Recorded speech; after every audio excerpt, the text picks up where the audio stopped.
Assalamualaikum warahmatullahi wabarakatuh. Alhamdulillah wa syukurillah lillahi ta'ala la rahmatillahi alaina aina fi subhi hadarna fi hadzal musalla insyaallah rahmatullahu alaina wa ala nabil karim Muhammad sallallahu alaihi wasallam hayya salimu alaihi Allahumma sholli ala Muhammad wa ala ali Muhammad. Amma ba'd. Bapak-bapak, ibu-ibu, para jamaah Mushola Al-Aziz, pengajian subuh yang dimuliakan oleh Allah Subhanahu wa taala. Kita wajib syukur kepada Allah, dengan anugerahnya kita diberi kesehatan dan kekuatan, sehingga dengan itu kita dapat hadir dan datang di mushola yang kita cintai ini. Tak lain tak bukan tujuan kita adalah untuk mengabdikan diri kepada Allah dengan cara melaksanakan sholat subuh berjamaah dan mendengarkan sedikit pengajian sesuai dengan kesepakatan kita, yaitu setiap Kamis pagi ba'da subuh. Kemudian selawat dan salam kita persembahkan kepada Rasulullah Sallallahu Alaihi Wasallam. Semoga yang kita nyatakan ini akan dijadikan oleh Allah sebagai syafaat atau pertolongan, di mana pada waktu itu tidak ada pertolongan kecuali yang datang daripada Allah melalui Rasulullah Sallallahu Alaihi Wasallam. Baik Bapak Ibu yang saya hormati, kita mulai saja. Insya Allah tidak lama lagi bulan Ramadan akan mengunjungi kita. Bulan Ramadan akan mendatangi kita.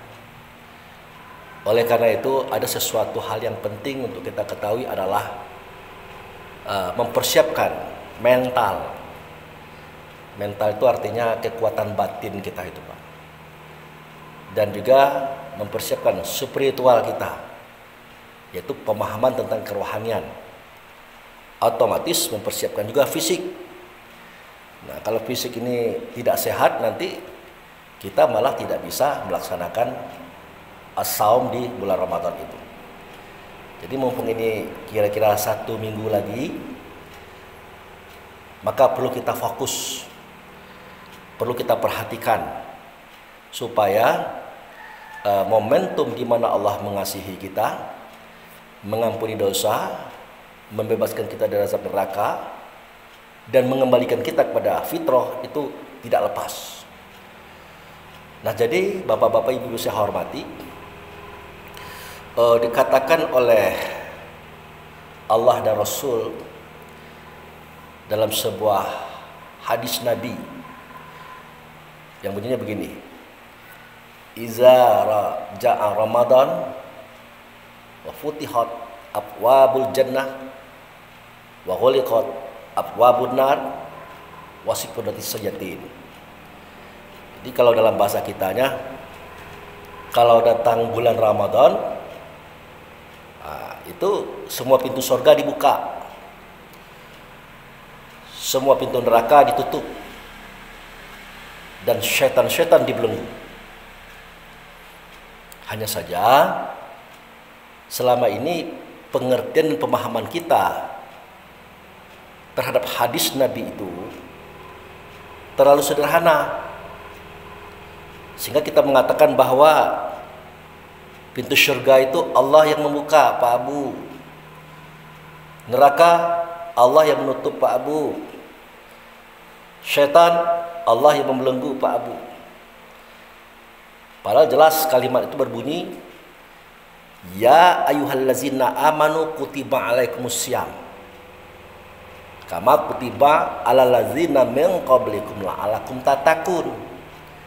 Wahai orang beriman, orang yang berkeyakinan, orang yang pernah melihat, mendengar, berhadapan langsung dengan Allah, yang tidak nyata Allah melainkan nyata wujud sertanya, sifatnya, Rasulnya yaitu Muhammad, telah datang kepada kamu. Suatu kewajiban untuk kamu as-saum. As-saum itu artinya menahan, memenjarakan, membelenggukan. Nah itu dia. Jadi itu kewajiban dari Allah dan Rasul kepada orang beriman, kepada ruh, kepada diri kita sendiri, yaitu untuk asaum, menahan, memenjarakan dan membelenggu. Nah, jadi dari ayat itu kan jelas itu. Kita yang diperintah oleh Allah untuk membelenggu. Bukan Allah yang membelenggu, kita. Nah, seandainya kita sukses melakukan pembelengguan ini, kata Allah dan Rasul, ya mudah-mudahan kita menjadi orang bertakwa. Orang bertakwa itu artinya orang yang mudah melaksanakan semua perintahnya, menjauhi semua larangannya, mencontoh perbuatan dia contohkan, pergi kalau disuruhnya, datang kalau dipanggilnya, dan mencontoh diam kalau tidak ada ilmu daripada dia. Itulah orang bertakwa. Intinya kita melaksanakan semua perintahnya dan menjauhi semua larangannya. Itu. Nah, jadi sebagian lagi mengatakan tidak begitu Pak Abu. Syaitan-syaitan itu dibelenggu oleh Allah, bukan oleh kita. Kalau kita, bagaimana kita melenggunya? Kita tidak pernah lihat setan. Bahkan kita belum kenal dengan setan. Nah, jadi karena kita punya akal, kita berpikir tidak mungkin. Kalau memang Allah yang membelenggu syaitan, kenapa di bulan Ramadan ya kemaksiatan itu menjadi-jadi? Apalagi kalau mau lebaran, yang merampok, yang membunuh, yang merampas, macam-macam terjadi. Itu semuanya perbuatan syaitan semua itu. Ya kalau Allah yang membelenggu tidak mungkin itu terjadi. Nah, persoalannya adalah kita ini kadang-kadang lupa bahwa pengertian syaitan itu dimulai dari pengertian jin. Jin itu artinya dia ada, dia terasa, dia tersembunyi. Ada dalam dada kita. Itu jin. Apa itu wujud jin? Yaitu sifat yang buruk yang ada dalam dada kita. Mulai daripada pantang kelintasan, tidak bisa melihat orang maju, tidak bisa melihat orang sukses, tidak bisa melihat orang punya kelebihan. Timbul iri kita, timbul dengki kita, timbul kebencian kita. Nah, itu salah satu bentuk daripada sifat buruk kita, yaitu pantang kelintasan. Kemudian pantang kerendahan. Yang hebat hanya kita, yang benar hanya kita, yang suci hanya kita. Kita bebas melakukan apapun kepada orang karena kita merasa lebih daripada orang lain.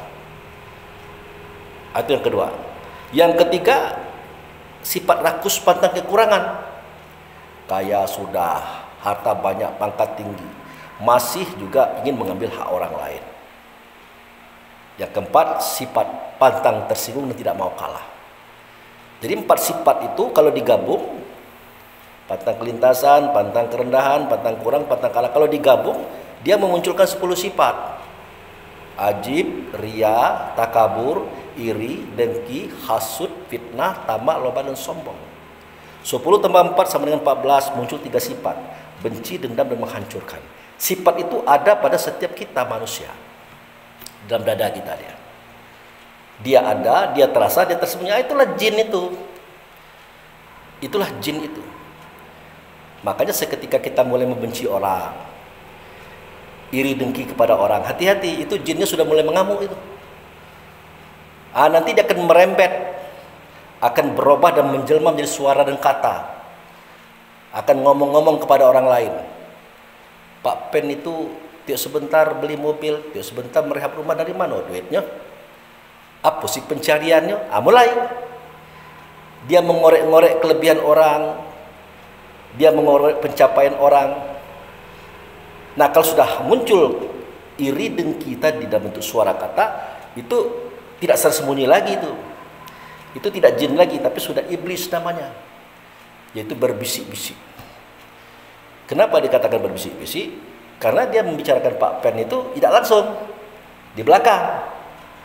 Kalau dia terang-terangan bukan berbisik-bisik namanya, tapi kalau di belakang atau di balik semua itu, itulah namanya berbisik-bisik. Itu sudah iblis namanya.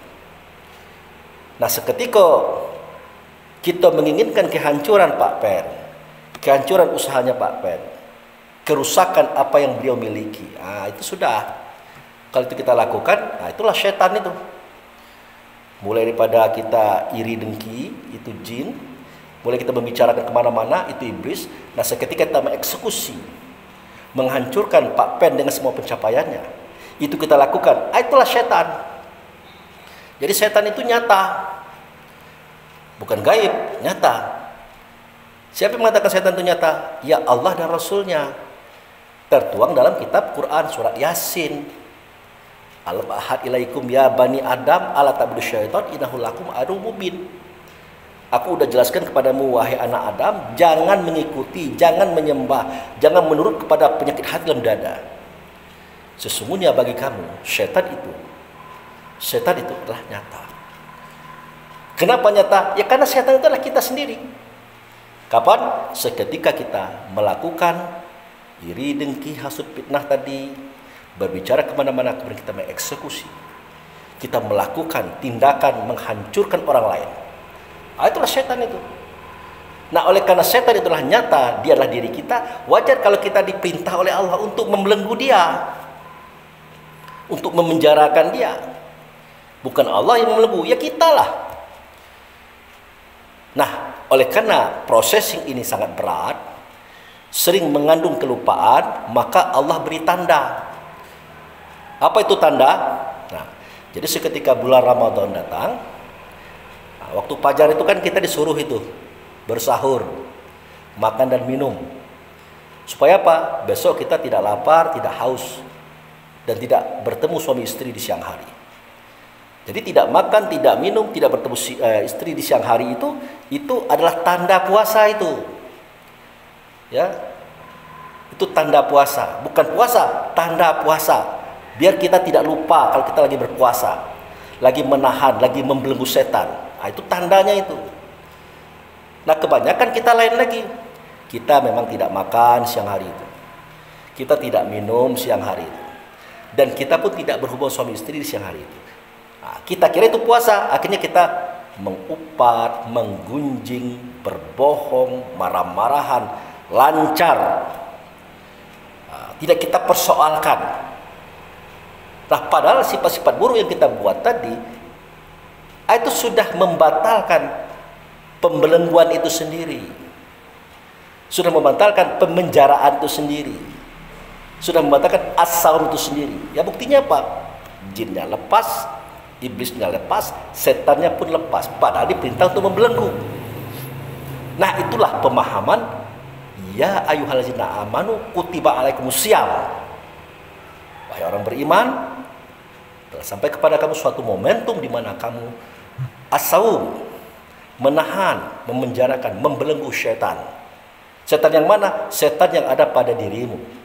Mulai pada sifat buruk yang alam dada, itu jangan sampai keluar. Berbisik-bisik pula menceritakan aib orang, itu jangan sampai terjadi. Apalagi kalau kita bereksekusi, melakukan keburukan terhadap orang lain, itu sudah setan namanya.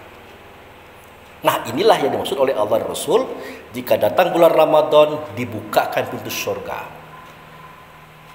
Ini surga di sini jangan diartikan surga nanti. Surga itu kan tulisannya Jannatun Na'imah, kebun kenikmatan, kebun rasa. Disenang-senangkannya hati kita tuh. Disenang-senangkannya hati kita tuh. Nah, kenapa kita senang hati? Ya karena Allah berjanji. Rasul berjanji. Apa janjinya? Kata Rasulullah, bulan Ramadan itu nak 29 hari, nak 30 hari, tetap diartikan 30. Maka ada 10 hari yang pertama, ada 10 hari yang kedua, ada 10 hari yang ketiga. Nah, 10 hari yang pertama itu Allah menebarkan kasih dan sayang serta kecintaan kepada kita. Padahal Allah dengan kita itu ya kesal bukan main, jengkel bukan main karena ulah perangai kita selama ini. Tapi karena kita sudah mau diseru, dipanggil untuk menunggu setan pada diri kita, maka Allah kasih kepada kita. Allah sayang kepada kita. Itu 10 hari yang pertama. 10 hari yang kedua, yaitu hari ke-11 sampai 20, itu Allah mengampunkan dosa kita yang besar, yang kecil, sengaja atau tidak sengaja. Diampunkan, dimaafkan, ditip kata orang gini.